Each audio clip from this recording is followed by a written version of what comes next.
ஆன்மீக எழுத்தாளரும் ஆன்மீக சொற்பொழிவாளருமான டி. சுவாமிநாதன் எழுதியுள்ள ஆன்மீக நூல்கள் அனைத்துமே தாமரை பிரதர்ஸ் மீடியாவில் கிடைக்கும். மகாபிரிவா தொகுதிகள் தமிழிலும், மகாபிரிவா தொகுதிகள் ஆங்கிலத்திலும் இவர் எழுதியுள்ள நூல்கள் பல்லாயிரக்கணக்கான வாசகர்களிடையே பெரும் வரவேற்பை பெற்றது. இவற்றை தவிர திருப்பதி சரணம் உட்பட ஏராளமான ஆன்மீக நூல்கள் தாமரை பிரதர்ஸ் மீடியாவில் கிடைக்கும். ஸ்ரீ குருபியோ நமக. ஓம் காஞ்சிவாசாய வித்மகே சாந்த ரூபாய திமிகி தன்ன சந்திரசேகரேந்திர பிரச்சோதியார். எல்லாருக்கும் நமஸ்காரம். மகாபிரிவா மகிமை அனுபவத்தில் நம்ம இந்த விபூதி இட்டுக்கிறத பற்றி பார்க்க ஆரம்பிச்சோம். மகாபிரிவா சொல்ற விபூதி இட்டுக்கிறதுனாலையும் குங்குமம் இட்டுக்கிறதுனால திருமண் இட்டுக்கிறதுனால நம்மளோட மனசுல நம்மை அறியாமல் ஒரு ஆன்மீக உள்ளுணர்வு ஏற்படுகிறது. சம்ஸ்காரங்களை செய்கின்ற போது அதனுடைய பலனானது நிச்சயமாக நமக்கு கிடைக்கிறது. நல்ல கவனிக்க. சம்ஸ்காரம் 16 விதமான சம்ஸ்காரம். ஒரு குழந்தை பிறந்ததில் ஆரம்பிச்சு நாமகரணத்தில் ஆரம்பிச்சு அதனுடைய கடைசி அந்திம காலம் செய்கின்ற கடன் வரை 16 சம்ஸ்காரம் சொல்லப்பட்டிருக்கிறது. இது ஒன்னே நம்ம செய்யணும். இன்னைக்கு நம்ம யோசிக்கிறோம், ஒரு தவசம் பண்ணணுமா, ஒரு அமாவாசை தர்ப்பணம் பண்ணணுமா, இதெல்லாம் இன்னைக்கு நம்ம யோசிக்கிறோம். இதை செஞ்சுட்டா சரியாயிடுமா? செஞ்சா சரியாகும், எல்லாம் கிடைக்கும். இதெல்லாம் செய்யணும். அப்படி செய்யறோங்கிற அந்த உணர்வு இருக்கு பத்தில, அந்த உணர்வே நம்மளோட ஆன்மாவுக்கு ஒரு பலத்தை கொடுக்குமா. நல்ல கவனிக்கோ. ஆன்மாவுக்கு ஒரு பலத்தை கொடுக்கும். ஆன்மாவை சுத்தி பண்ணுமா. அதை ஒரு புதுசாக்குமா. மகாபிரிவை சொல்றாரு. அதுக்கு உதாரணம் மகாபிரிவை என்ன சொல்றாரு அப்படின்னா, மிலிட்ரிக்கார், ராணுவம். ஒரு ராணுவத்தில் இருக்கக்கூடிய ஒரு ஆசாமி அந்த ராணுவ உடை போட்டு கொண்டாலே வீரமானது பெருகுகிறது. உங்ககிட்ட வீரம் வருது. நம்ம பார்க்கிறோம் இல்லையே, ஒரு மிலிட்ரி ஒருத்தர் ஒரு மிலிட்ரி ட்ரெஸ்ஸை போட்டு வருகிற போது நம்ம பார்க்கறது நமக்கே நம்ம எரியாமல் ஒரு சிலிர்ப்பு ஏற்படுகிறது. அந்த உடையை போட்டுண்டாலே எப்படி சிலிர்ப்பு ஏற்படுகிறதோ, ஒரு வீரம் வருகிறதோ, அதே போல சமய சின்னங்களை நீ அணிந்து கொண்டால் உன்னுடைய ஆன்மா சுத்தமாகிறது, உன்னுடைய இறைபக்தி பெருகுகிறது. அப்படின்னா இப்ப காக்கி ட்ரெஸ் இருக்குன்னு வச்சுக்கோங்க. ஒரு போலீஸ்கார் ஒரு 40-50 வருஷத்துக்கு முன்னாடி நல்லா திருப்பூர்மயத்தில் இருக்கிற போது இவருக்கு ஒரு போலீஸ் வண்டி வந்தாலே பசங்களும் எல்லாம் பதறி ஓடுவோம். ஐயோ போலீஸ் போலீஸ் போலீஸ். இந்த போலீஸ் மனுஷால தெரியாது. இந்த காக்கி ட்ரெஸ் இருக்கு பார்த்தீங்களா, அந்த ட்ரெஸ்ஸுக்கு கொடுக்கக்கூடிய ஒரு மரியாதை, ஒரு பயம். அது போல மிலிட்ரியை பார்த்தாலே அந்த ட்ரெஸ் பெரிய சொல்ற, ஒவ்வொரு நாட்டுக்கும் மிலிட்ரி இருக்கு, ஒவ்வொரு நாட்டுக்கும் ஒரு உடை இருக்கு, மிலிட்ரி உடை இருக்கு.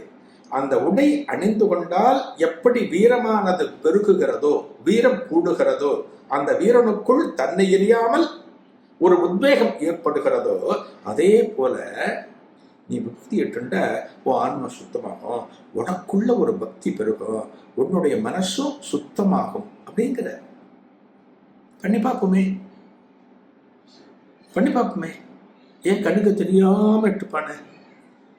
ஒரு வீட்டில் அனுஷ்டானம் பண்றீங்க, வீட்டில் ஒரு பூஜை பண்றீங்க, நல்லாவே விபூதி போட்டுட்டு நல்ல குங்குமத்தை வச்சுட்டு ஆன்மா சுத்தமானது தானே இந்த பிறவி. இந்த பிறவியோட நோக்கமே ஆன்மா சுத்தமாகணும், நமக்கு நல்லது கிடைக்கணும், பிறப்பில்லா ஒரு நிலை கிடைக்கணும், மறுபிறவி நமக்கு கூடாது. இந்த பிறவியானது பூர்த்தி அடைய வேண்டும். அதற்கு ஒரு உபாயமாக இந்த விபூதியும் குங்குமமும் திருமண்ணும் சொல்லப்பட்டிருக்கிறது என்றால் அதை நாம ஏன் பின்பற்றக்கூடாது? நம்ம ஏன் டெய்லி இடக்கூடாது? நமது குழந்தைகளுக்கு இதையே நம்ம சொல்லித்தரக்கூடாது? மகாபிரிவா சொல்லியிருக்காளே, விபூதி இட்டாலே மெய்ப்பொருள் நாயனார் வேற ஒண்ணுமே இல்லை. நாயன்மார்கள்ல 63 நாயன்மார்கள்ல மெய்ப்பொருள் நாயனார்னு ஒருத்தர் இருந்தார். அவர் விபூதியிட்ட அத்தனை பேரையும் சிவனுடைய வடிவமாக எண்ணினார். விபூதியிட்டு கழுத்தில் ருத்ராட்சம் போட்டு தனது அரண்மனைக்கு யார் வந்தாலும் அவர்களுக்கு தடையே இருக்கக்கூடாது. அரண்மனைக்குள்ள வரலாம், எங்க வேணாலும் போகலாம், சாப்பிடலாம், நீராடலாம், அந்தப்புறம் செல்லலாம், எங்க வேணாலும் போகலாம். மெய்ப்பொருள் நாயனார் உத்தரவுப்பட்ட ஒரு நாயனார். திருக்கோவிலூர், விழுப்புரம் பக்கத்துல. விபூதிக்கு அவ்வளவு வேல்யூ. துர்வாசர் அந்த விபூதியோட சிறப்பை பத்தி சொல்லிருக்கார். விபூதி இட்ட ஒருத்தருக்கு யமனே பயப்படுவானா, யமன் பயப்படுவானா. அப்பேற்பட்ட அந்த விபூதிய இன்னைக்கு பாருங்க, நம்மெல்லாம் யோசிக்கிறோம். நம்மளாம் யோசிக்கிறோம் இன்னைக்கு விபூதியை பெருசா வச்சுக்க கூடாது. நம்மளாம் பார்க்கிறோம் இன்னைக்கு. தெளிவா சொல்லியிருக்கேன். எப்படி மிலிட்டரிக்காரனுக்கு ஒரு வீரம் வருதோ அது போல விபூதி, குங்குமம் இதெல்லாம் இட்டுண்டா உன்னுடைய ஆன்மீக எண்ணங்கள் பெருகும், உன்னுடைய ஆன்மா சுத்தியாகும், இறை பக்தி, இறை நம்பிக்கை இதெல்லாம் கூடும். இந்த காலத்துல இந்த சமய சின்னங்கள் அப்படிங்கிறது தான் ஒரு நமக்கான ஒரு ப்ரொடெக்ஷன், ஒரு பக்தி, ஒரு பயம். அது ஒரு பயம் இருக்கு இல்லையா, தப்பு பண்ணக்கூடாது, ஒரு தர்மத்தின்படி வாழணும் அப்படின்னு நினைக்கிற போது இந்த பகவானை நினைச்சுன்னு நம்ம இடக்கூடிய இந்த விபூதி எட்டுட்டோம் அப்படின்னா நம்ம தப்பு பண்ணக்கூடாது, அதர்மத்தின் வழி போகக்கூடாது அப்படிங்கிற ஒரு எண்ணம் நமக்குள்ள வருது. பார்த்தல, இந்த எண்ணம் தான் முக்கியம். அதுதான் இந்த பிறவிய தீர்க்கிறது, இந்த பிறவியை காலி பண்றது அதுதான். அதனால தான் விபூதி இடணும், குங்குமம் இடணும்.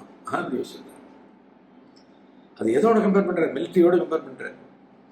இந்த ட்ரெஸ் போட்டா இப்படி வரப்ப நக்கிறானோ, ஒரு வீரம் வருகிறதோ அதே போல அப்படிங்கிற நிறைய சொல்லிருக்கார். தெளிவா இந்த விபூதி அப்படிங்கிற கான்செப்டை பத்தி நிறைய சொல்லியிருக்காரு.